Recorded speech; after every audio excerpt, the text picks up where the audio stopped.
Welcome everybody to this video presentation of mine on who is Babylon and media and prophecy.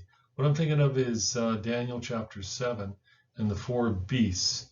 One was a lion, a bear, a leopard, and a dragon. And in light of what Russia is doing today, a lot of people think this could be the bear with three ribs in its mouth. So let's look at this. What about the U.S. and Russia? Could, the U.S. be Babylon and then the lion and Russia be the bear? And some say, well, that's just back then, Old Testament. So we can't jump ahead and make these beasts future things. So let's see if we can do that or not. Daniel had a vision after the death of Nebuchadnezzar in the first year of Belshazzar. We see in Daniel 7:17. These great beasts which are four kings which shall arise out of the earth. This has got people thinking, first, these beasts are actually four kings and they will arise out of the earth. And so people think that this is they have their fulfillment in Babylon, Medo-Persia, Greece and Rome. But out of them will rise four kings at the end of days. And one of these will even be the Antichrist. We'll see that in Daniel, where it picks up on the idea of a king. Talking about Babylon, the fall of Babylon. And I just want to look here for a bit. It says in Jeremiah 51:29, and the land, talking about Babylon, shall tremble in sorrow, for every purpose of the Lord shall be performed against Babylon, to make the land of Babylon a desolation without inhabitant. And then we read here, and that verse just before that, prepare against her, Babylon, the nations with the kings of the Medes, captains thereof, and all the rulers thereof, and all the land of his dominion. So here we have these two beasts, Babylon, and we have the Medo-Persians. And it's the Medes, that will attack Babylon. And so if we look at Daniel, that's the bear and the lion. In Isaiah 13:17, it talks about the Medes again. Behold, I will stir up the Medes against them, Babylon, which shall not regard silver, and as for gold, they shall not delight in it. Their bows also shall dash the young men to pieces, and they shall have no, care on the fruit of the womb. So here we have the Medes once again against Babylon, and an interesting word here they use is to stir up or to arouse. And this word is and so here we have the Medes again, and this could be the bear, because is this Russia in future? God says he's going to stir up against Babylon, against America. Is that possible? And here we have in Isaiah 45:1, thus says the Lord to his anointed, to Cyrus, whose right hand I have holden, to subdue nations before him, and I will loose the loins of kings, and open before him the two leaden gates, and the gates shall not be shut. So Cyrus could be one of these four kings too, because he could represent the bear. And just as, because God used him back then to defeat Babylon, the lion, under Belshazzar. And so, this is, God did use pagan kings, and here we see it again. Thus says the Lord to his anointed, to Cyrus, whose right hand I take hold of. And so here we have Cyrus as the bear. Cyrus the Great. Interesting. Now we have another version of another thing it says here of Cyrus. He says, I've aroused him, that's Cyrus, in righteousness, and there's that word again, and I will make all his ways smooth.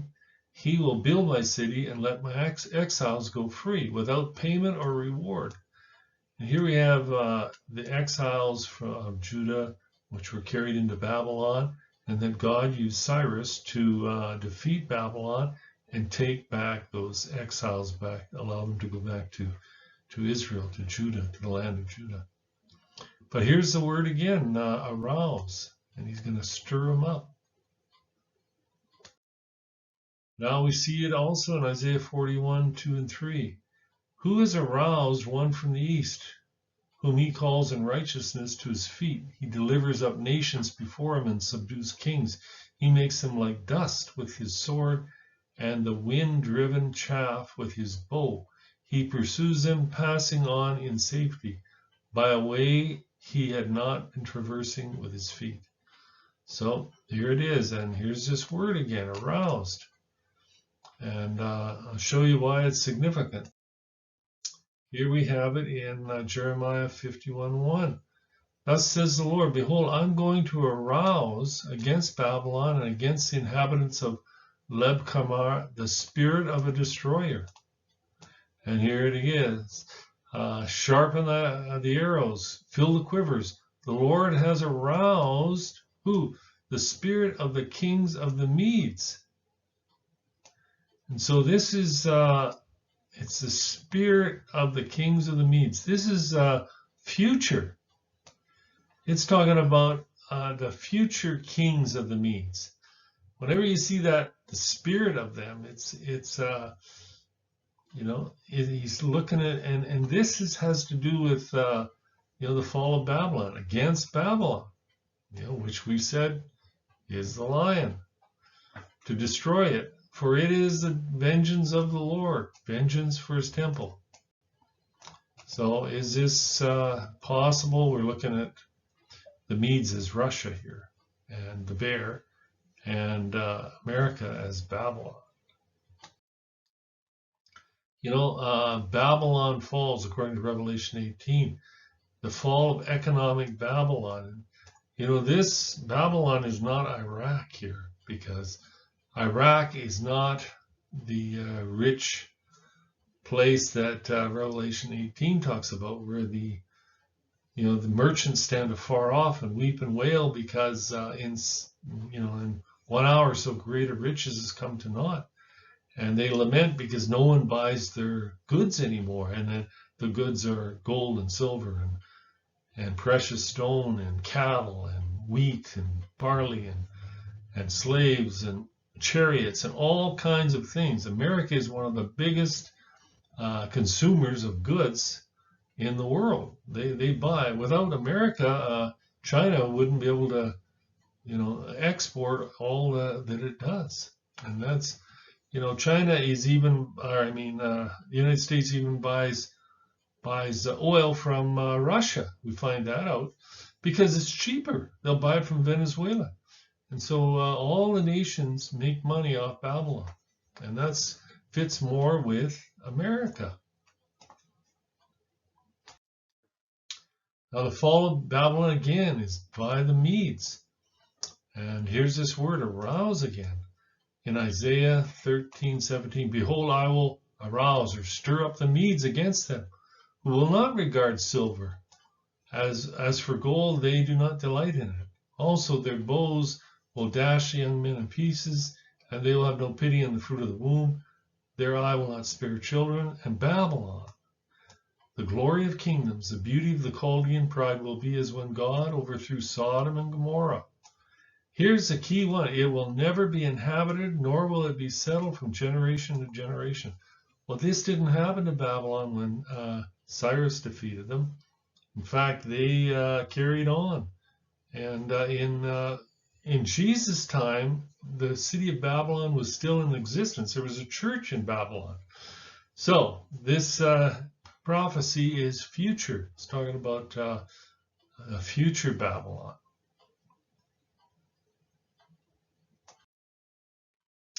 And here it is again, for behold, I am going to arouse and bring up against Babylon a horde of great nations from the land of the north, and they will draw up their battle lines against her. From there she'll be taken captive. Their arrows will be like an expert warrior. These aren't just arrows. They're ICBMs. And you know, who has those? Russia does. And where's Russia? There in the north, over the pole. And we look, Russia's north of the US here, this whole area here. And, you know, a horde of nations from the north. And they'll come on Babylon, which we said, you know, according to Revelation 18, is a mercantile nation, rich. So is this possible? You know, the four beasts are mentioned in Revelation 13:2. You know, one was like a leopard, his feet were like a bear, lion's mouth, and a dragon. So it's not as if these four kings or four beasts have actually fulfilled their time. There is a prophetic element here, according to Revelation. And these four beasts, remember, it said they're four kings. And then we start to, you know, here's one of them. You know, like I said, Cyrus was an example or a type of that.